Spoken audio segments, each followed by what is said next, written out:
Hi guys, I hope you're all well. In this video I want to discuss whether refeed days are necessary within this particular context. And the context I'm talking about is individuals or males above 15% body fat and females approximately above 17% body fat.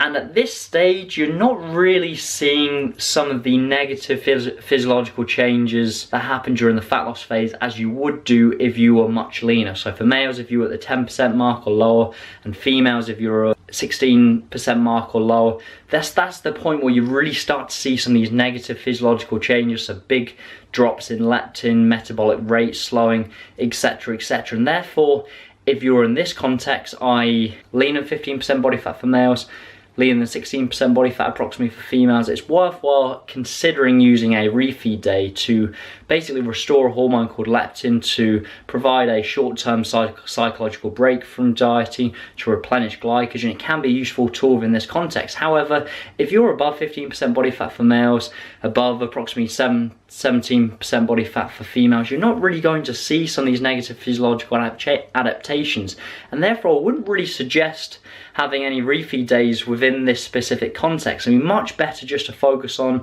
the same calories and macronutrients every single day, focusing on creating that energy deficit, focusing on losing 0.5 to 1% weight loss per week. You don't really need to have any wild fluctuations with your nutrition. You don't really need these refeed days.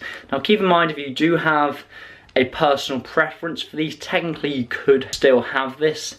However, it would just be much simpler just to have the same calories and macronutrients every single day, and then when you do get much leaner, i.e. sub 15% body fat for males, sub 16-17% body fat for females, that will be a time to potentially consider a refeed day. And even when you are lean, it's not always 100% necessary anyway, but certainly if you're above those body fat percentages, it's really not necessary. Just focus on more of a simplistic approach, same calories and macronutrients every day, focus on creating the energy deficit, focusing on having weight training as the foundation of your routine to maintain as much muscle mass as possible. And then when you're much leaner, then you can consider making some of these adjustments to add refeed days in potentially within your week. So hopefully that's been useful.